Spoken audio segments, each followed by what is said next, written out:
श्री शिवाय नमस्तुभ्यम। हर हर महादेव। छत्तीसगढ़ राज्य के कोरबा में गुरुजी पंडित प्रदीप मिश्रा जी के द्वारा सावन की पहली शिव महापुराण कथा शुरू हो गई है। आज ये 12 जुलाई से शुरू हो गई है, जो कि 18 जुलाई तक दोपहर में आस्था चैनल यूट्यूब के माध्यम से देख सकते हैं, जिसका समय दोपहर में 1 बजे से 4 बजे तक रखा गया है।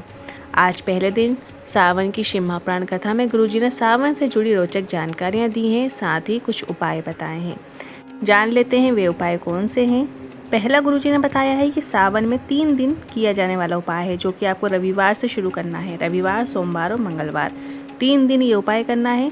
और अगला उपाय गुरुजी ने बताया है कि सावन में कोर्ट कचहरी का मामला यदि चल रहा है, उसमें सफलता प्राप्ति का एक बिल्कुल नया उपाय बताया है। इसी कारणवश यदि आपने आज की कथा नहीं सुन पाए हैं तो पूरी कथा का रसत्व आपको इस छोटे से वीडियो से प्राप्त होने वाला है। तो बढ़ते हैं आज की कथा की पहली जानकारी की ओर।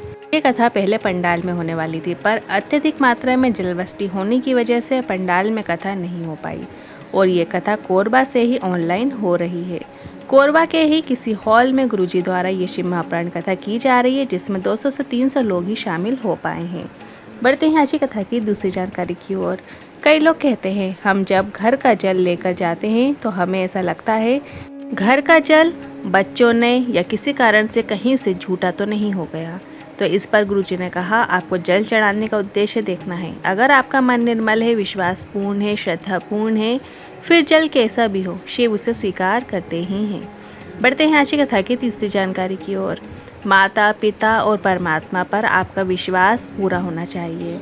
ये हमारी जड़ें हैं और जब तक हम इन्हें पकड़ कर रखेंगे तब तक हम भी जीवन में आगे बढ़ते चले जाएंगे। जैसे वृक्ष की पत्तियां, पुष्प और डालियां, ये सोचे सिर्फ हमने ही वृक्ष को सही करके रखा है, पर वो वृक्ष तब तक जड़ से जुड़ा हुआ है, तभी तक पुष्प खिले रहेंगे, फल सूखेंगे नहीं, डालियां सूखेंगे नहीं। तो हमें अपनी जड़ मतलब अपने माता पिता गुरु के हमेशा पास ही रहना है। बढ़ते हैं आज की कथा की चौथी जानकारी की ओर। भगवान से प्रार्थना करना, औलाद देना तो संस्कारवान और स्वस्थ देना, क्योंकि जब औलाद को अगर कोई समस्या आ जाती है तो माता पिता पर क्या बीतती है बखान नहीं कर सकते। और ये भी भगवान से प्रार्थना करें हमारी औलाद भी शंकर भगवान की भक्ति करने वाली होनी चाहिए। बढ़ते हैं आज की कथा की 5वीं जानकारी की ओर। गुरुजी ने कहा घर की कमाई और पेन की स्याही हमारे सामने ज़रूर आती है। लिखावट दिखा देती है आपके पेन में स्याही कौन सी है। घर के बच्चों के संस्कार बता देते हैं आपके घर में कमाई कौन सी है। बढ़ते हैं आज की कथा की 6वीं जानकारी की ओर। एकदम से मिला धन दौलत का इंसान कदर नहीं कर पाता है। मेहनत करके मिली सफलता की जो खुशी देती है वो एकदम से मिली सफलता से नहीं मिलती, और एकदम से मिली सफलता जल्द चली जाती है। मेहनत से प्राप्त की गई सफलता लंबी चलती है। बढ़ते हैं आज की कथा की 7वीं जानकारी की ओर। प्रशांत जी पत्र लेकर आए, लिखते हैं माँ की तबीयत ठीक नहीं थी। आपके शिव महापुराण के अनुसार लगातार 15 दिन तक शिवलिंग पर जल चढ़ाया और बेलपत्र देना हमने शुरू किया। शिव जी से प्राप्त करके जो बेलपत्र लाते वह हमने अपनी माँ को देना शुरू किया और जल का आचमन कराते, और इसके बाद डॉक्टर के पास ऑपरेशन के लिए गए। डॉक्टर ने कहा अब वो ठीक हैं, उन्हें ऑपरेशन की ज़रूरत नहीं है, इसी का आभार व्यक्त करने आए हैं। बढ़ते हैं आज की कथा की 8वीं जानकारी की ओर। एक और पत्र आया भारत कुमार जी का, लिखते हैं हमें शिव की आराधना नहीं पता था, व्रत कैसे करते हैं नहीं पता था, पर आपने शिव महापुराण कथा के दौरान हमें सब कुछ बता दिया और आप हमेशा मुस्कुराते रहे और आप एक युग में नहीं शताब्दियों में कथा का प्रसार करते रहे। बढ़ते हैं आज की कथा की 9वीं जानकारी की ओर। कोई अच्छे पद में बैठे हैं तो ये आपके पूर्व के अच्छे कर्म से मिला हुआ धन है। आपको पूर्व के कर्म के अनुसार वो मिला है। गुरुजी ने कहा मकान, जमीन और प्रॉपर्टी आपको पूर्व के कर्मों के अनुसार मिली है। भगवान का सत्संग, भगवान की भक्ति आपको पूर्व के कर्मों से ही प्राप्त होती है। बढ़ते हैं आज की कथा की 10वीं जानकारी की ओर। सावन के महीने में कथा सुन रहे हैं तो गुरुजी ने कहा आपको एक नियम बनाना है कि अपने बच्चों को सावन के महीने में भोलेनाथ के मंदिर में ज़रूर भेजना है। बढ़ते हैं आज की कथा की 11वीं जानकारी की ओर। एक सावन के बिल्कुल नए उपाय की जानकारी देते हुए गुरुजी ने कहा यदि आपका कोर्ट केस चल रहा है, फाइल आगे नहीं बढ़ रही है, डेट पे डेट मिलती जा रही है, गुरुजी ने कहा सावन के महीने में आप ये उपाय जरूर करके देखिएगा, जिसे करने के लिए आपको 5 बेलपत्र, 5 दूर्बा और 1 कनेर के पुष्प की आवश्यकता होगी। कनेर का पुष्प वही जो पीले कलर का होता है। भोलेनाथ के शिवलिंग पर सभी चीज़ें आपको अर्पित करना है। 5 बेलपत्र, 5 दूर्वा और 1 कनेर का पुष्प एक साथ आपको भोलेनाथ की शिवलिंग पर अर्पित कर देना है। और उसके बाद सावन के महीने में जिस तरीके से 2 लोटे जल से आप अभिषेक करते, इसी तरीके से इस उपाय में भी आपको 2 कलश जल का प्रयोग करना है। 2 कलश जल एक साथ शिवलिंग पर अर्पित कर देना है। बस आपको इतना ही करना होता है। केस का जो फैसला है वो आपके पक्ष में ज़रूर आता है, पर आप सही होने चाहिए। बढ़ते हैं आज की कथा की 12वीं जानकारी की ओर।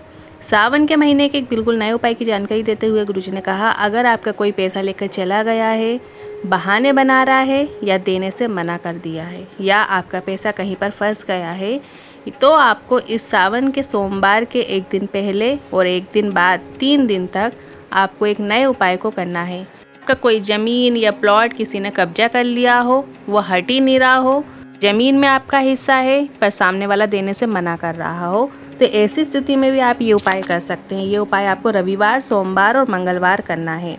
इस उपाय को करने के लिए आपको कनेर के पुष्प और बेलपत्र की आवश्यकता होगी। अब रविवार के दिन, सोमवार के दिन और मंगलवार के दिन, तीनों दिन आपको अलग अलग क्वांटिटी में आपको पुष्प और बेलपत्र अर्पित करना है। ध्यान से सुनिएगा। रविवार के दिन आपको सिर्फ 1 कनेर का पुष्प लेना है और 1 ही बेलपत्र लेना है और आपको शिवलिंग पे अर्पित कर देना है। सिर्फ आपको रविवार के दिन 1 कनेर का पुष्प और 1 बेलपत्र अर्पित करना है। दूसरा दिन जो कि सोमवार का रहेगा, सोमवार के दिन आपको 5 कनेर के पुष्प लेना है और 1 बेलपत्र लेना है। इस तरीके से आपको ये अर्पित कर देना है। इसके बाद जब मंगलवार के दिन, तीसरे दिन आपको 3 कनेर का पुष्प लेना है और 1 बेलपत्र शिवलिंग पर अर्पित कर देना है। बेलपत्र तीनों में आपको 1-1 ही लेना है। कनेर के पुष्प की क्वांटिटी हर दिन चेंज होगी। रविवार के दिन 1 कनेर का पुष्प, सोमवार के दिन 5 और मंगलवार के दिन 3 कनेर के पुष्प की आवश्यकता होगी। इस तरीके से आपको ये उपाय करना है। बस इतना ही करना है। डूबा पैसा, फंसा पैसा जरूर वापस आएगा। व्यक्ति आपको फ़ोन लगाकर घर पर पैसा देकर जाएगा। इस तरीके से ये उपाय गुरुजी ने आज की कथा का बताया है। ये उपाय आप 1, 5, 3 ये क्वांटिटी से भी आप याद कर सकते हैं। 1, 5, 3 मतलब रविवार के दिन 1 कनेर का पुष्प, 1 बेलपत्र, सोमवार के दिन 5 कनेर, 1 बेलपत्र और मंगलवार के दिन 3 कनेर और 1 बेलपत्र। इस तरीके से 1, 5, 3 वाला ये उपाय है। अब बढ़ते हैं अगली 13वीं जानकारी की ओर। प्रथम सावन सोमवार व्रत 14 जुलाई को पड़ रहा है। अगर आप सावन सोमवार का व्रत रखते हैं तो कौन कौन से दिन आपके व्रत पड़ेंगे, कितने सोमवार पड़ने हैं, ये जानकारी आप सुन लीजिए। प्रथम सोमवार का जो व्रत है सावन सोमवार का, वो 14 जुलाई को पड़ेगा। दूसरा सावन सोमवार 21 जुलाई, तीसरा सावन सोमवार 28 जुलाई और चौथा और अंतिम सावन सोमवार 4 अगस्त को पड़ेगा। ये सिर्फ इस सावन के महीने में 4 ही सोमवार पड़ रहे हैं। अब बढ़ते हैं अगली 14वीं जानकारी की ओर। इस कथा के बाद गुरुजी की जो अगली शिव महाप्राण कथा है वो 30 जुलाई से 5 अगस्त तक जयंतीबाई स्टेडियम भिलाई में होगी, जिसका समय दोपहर में 1 से 4 बजे तक रखा गया है। फिर 6 अगस्त को सीहोर में कांवड़ यात्रा रखी गई है, जो कि प्रदोष के दिन कांवड़ यात्रा रखी गई है। सुबह 9 बजे से सिवना नदी के तट से प्रारंभ होगी और कुबेश्वर धाम जाएगी। आज के उपाय से जुड़े मन में कोई सवाल या क्वेश्चन है तो आप कमेंट के जरिए पूछ सकते हैं। वीडियो थोड़ा भी उपयोगी लगा हो तो वीडियो को लाइक करके कमेंट बॉक्स में हर हर महादेव ज़रूर टाइप कीजिएगा। श्री शिवाय नमस्तुभ्यम।